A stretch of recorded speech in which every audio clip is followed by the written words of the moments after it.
អង្គការ Caring for Cambodia មានជំនឿថាការផ្តល់កម្មវិធីសិក្សាអប់រំត្រឹមត្រូវតាមកម្រិតស្តង់ដារអន្តរជាតិដល់កុមារគឺជាវិធីសាស្ត្រដ៏ល្អមួយសម្រាប់ធ្វើឲ្យជីវិតរស់នៅរបស់ពួកគេមានភាពល្អប្រសើរទៅថ្ងៃអនាគតបច្ចុប្បន្នអង្គការ Caring for Cambodia បានបង្កើតសាលាជាច្រើននៅក្នុងខេត្តសៀមរាបដែលមានថ្នាក់រៀនស្អាតល្អអនាម័យខ្ពស់បំពាក់ដោយសម្ភារៈនិងឧបករណ៍ទំនើបៗសម្រាប់កុមារនិងយុវជនចាប់ពីថ្នាក់មត្តេយ្យរហូតដល់កម្រិតវិទ្យាល័យពីរដ្ឋធានី Washington អ្នកស្រីម៉ៅសុធានីរាយការណ៍ពីរឿងនេះអង្គការ Caring for Cambodia គឺជាអង្គការក្រៅរដ្ឋាភិបាលមួយដែលមានបេសកកម្មពិសេសគឺផ្ដល់ការអប់រំដល់កុមារនិងបង្ហាត់ហ្វឹកហ្វឺនគ្រូបង្រៀន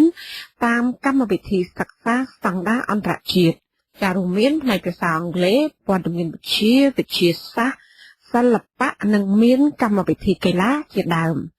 ចាប់បច្ចុប្បន្នអង្គការនេះបានសង់សាលារៀនចំនួន21កន្លែងចាប់ពីថ្នាក់មត្តេយ្យរហូតដល់កម្រិតវិទ្យាល័យ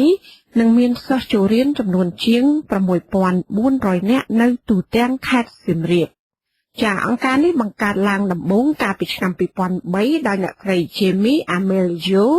ជនជាតិអាមេរិករស់នៅរដ្ឋតិចសាសហើយដែលបានទៅទស្សនាប្រាសាទអង្គរវត្តជាលើកទី1ចានៅពេលនោះអ្នកស្រីបានឃើញក្មេងស្រីសុំទានម្នាក់អាយុ9ឆ្នាំក៏មានចិត្តអាណិតអាសូរដែលពុំបានទៅរៀនសូត្រដូចកុមារដទៃទៀតដោយសារក្រុមគ្រួសារមានជីវភាពរស់នៅទីទាស់ក្រប្រមាណជា3សប្តាហ៍ក្រោយមកអ្នកស្រី Jamie បានបដិញ្ញាចិត្តបង្កើតជាអង្គការមួយ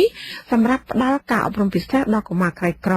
ដោយដាក់ឈ្មោះថាអង្គការ Caring for Cambodia សមាជិកក្រុមប្រឹក្សាភិបាលម្នាក់នៃអង្គការ Caring for Cambodia ដែលមានជំនាញខាងវិស័យអប់រំនៅសហរដ្ឋអាមេរិកអ្នកស្រី Lee King មានប្រសាសន៍ប្រាប់បច្ចុប្បន្នសេរីតាមទូរស័ព្ទថាអ្នកស្រីបានចូលរួមនៅក្នុងកម្មវិធីសិក្សារបស់អង្គការនេះប្រមាណជា10ឆ្នាំមកហើយនៅពេលដែលអ្នកស្រីនិងស្វាមីធ្វើការនិងរស់នៅក្នុងប្រទេសសិង្ហបុរីចាអ្នកស្រី Lee King មានប្រសាសន៍បន្តថាមន្ត្រីជាន់ខ្ពស់ក្រសួងអប់រំបានសរសើរចំពោះកម្មវិធីសិក្សារៀនសូត្ររបស់អង្គការមួយនេះបន្ទាប់ពីបានមកពិនិត្យនិងសង្កេតការណ៍នៅក្នុងថ្នាក់រៀននីមួយៗដែលឃើញមានការរៀបចំស្អាតល្អមានសភៅគ្រប់ប្រភេទនិងមានឧបករណ៍ទំនើបៗសម្រាប់សិស្សរៀនសូត្រក្នុងថ្នាក់I mean, our schools are very well resourced. You know, at the high school level, we have soccer, science labs, we have computer labs. សាលារបស់យើងមានប្រភពធនធានគ្រប់គ្រាន់សម្រាប់សិស្សវិទ្យាល័យយើងមានថ្នាក់ពិសោធន៍សម្រាប់វិទ្យាសាស្ត្រសម្រាប់កុំព្យូទ័រសាលាយើងមានតែនៅខេត្តសៀមរាបប៉ុណ្ណោះយើងកំពុងអភិវឌ្ឍសាលាយើងជាសាលារៀនគំរូ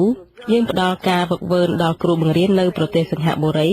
ដើម្បីឲ្យពួកគេបានឃើញពីវិស័យអប់រំនៅប្រទេសនេះសប្តាហ៍ថ្ងៃនេះយើងកំពុងតែប្រែក្លាយសាលាយើងទៅជាសាលាគំរូមួយនៅប្រទេសកម្ពុជា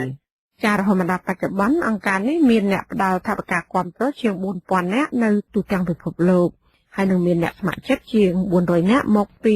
35ប្រទេសនៅក្នុងថ្នាក់រៀននីមួយៗចាប់ពីថ្នាក់បឋមសិក្សាឡើងទៅគឺមានបំពាក់ដោយសម្ភារៈនិងឧបករណ៍ទំនើបจากអង្គការនេះផ្ដល់ការវឹកវើផ្នែកគ្រូកោសល្យនិងជំនាញដល់គ្រូបង្រៀនផ្ដល់ឯកសណ្ឋានសាលាផ្ដល់ការថែរក្សាសុខភាពនិងអនាម័យព្រមទាំងផ្ដល់កង់សម្រាប់សិស្សដែលរស់នៅឆ្ងាយពីសាលាដើម្បីអាចជិះទៅរៀនបានអង្គការនេះក៏មានផ្ដល់ម្ហូបអាហារ2ដងក្នុងមួយថ្ងៃគឺអាហារពេលព្រឹកនិងថ្ងៃត្រង់ដល់សិស្សសាលាមត្តេយ្យจากបន្ថែមពីនេះក៏មានក្រុមគ្រូពេទ្យថ្មិញនិងគ្រូពេទ្យជំនាញទូទៅសម្រាប់ត្រួតពិនិត្យនិងព្យាបាលសុខភាពដល់សិស្សសាលាផងដែរចា៎នាងខ្ញុំម៉ៅសុធានីវិទ្យុអសីស្រីពីរដ្ឋធានី Washington